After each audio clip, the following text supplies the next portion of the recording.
guys, welcome to the Codecraft.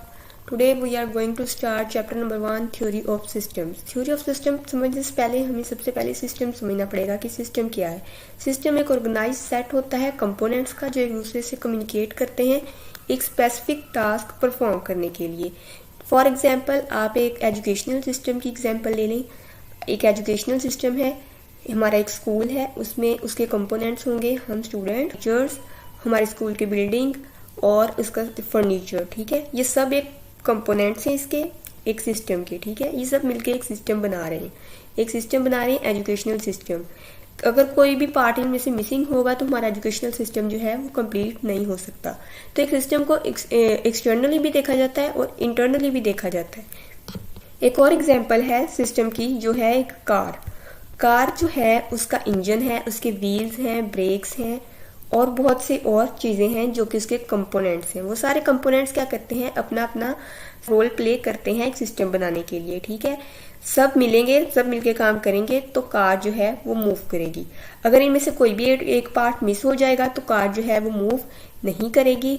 इसी तरह हमारा कोई भी सिस्टम जो है वो इसी तरह काम करता है, चाहे वो कंप्यूटर सिस्टम है, चाहे वो किसी ऑर्गेनिज्म का सिस्टम है, कोई मशीन है या कोई डिवाइस है।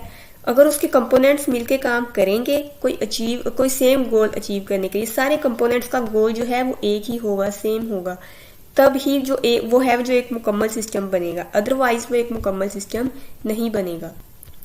नेक्स्ट है हमारे पास सिस्टम थ्योरी। सिस्टम थ्योरी क्या है? ब्रांच है एक साइंस की जो कि कॉम्प्लेक्स स्ट्रक्चर को स्टडी करती है। जानदारों में जो कॉम्प्लेक्स स्ट्रक्चर्स मौजूद होते हैं उनको स्टडी करती है और ये भी स्टडी करती है कि इंसान किस तरह अपने मुआशरे से इंटरेक्ट करता है। थ्योरी एक सिस्टम जो है वो किसी भी लेवल ऑफ एग्जिस्टेंस पे ऑब्जर्व किया जा सकता है, लाइक नेचर पे भी और ह्यूमन मेड सिस्टम पे भी। नेचुरल सिस्टम वो सिस्टम होता है जो कुदरती तौर पर वजूद में आता है या कुदरती तौर पर बना है, जैसे कह लें हमारा यूनिवर्स सिस्टम।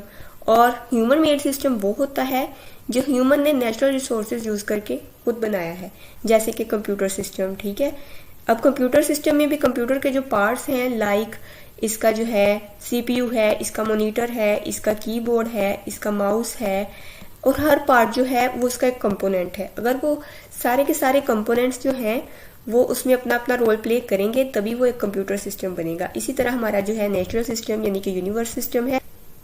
अब सिस्टम किस तरह के हो सकते हैं? सिस्टम फिजिकल ऑब्जेक्ट की सूरत में हो सकते हैं, जैसे कि कार। फिजिकल ऑब्जेक्ट वो जिनको हम देख सकते हैं, छू के महसूस कर सकते हैं, लाइक कंप्यूटर सिस्टम और कार। ठीक है, और प्रोसेस हो सकते हैं, लाइक यूनिवर्सिटी एडमिशन प्रोसेस।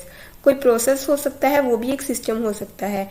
जैसे कि अब हम किसी भी यूनिवर्सिटी में, स्कूल, कॉलेज में एडमिशन लेते हैं तो उसके लिए हमें एक बाकायदा प्रोसेस से गुजरना पड़ता है, वो भी एक सिस्टम है। ठीक है, और abstract ideas like math formulas. Abstract ideas वो आइडियाज होते हैं जो कि आपके दिमाग में मौजूद होते हैं लेकिन उनकी कोई वाजिया कह लें कि फिजिकल एग्जिस्टेंस नहीं होती। ठीक है, फिजिकली वो मौजूद नहीं होते लेकिन वो आपके दिमाग में पाए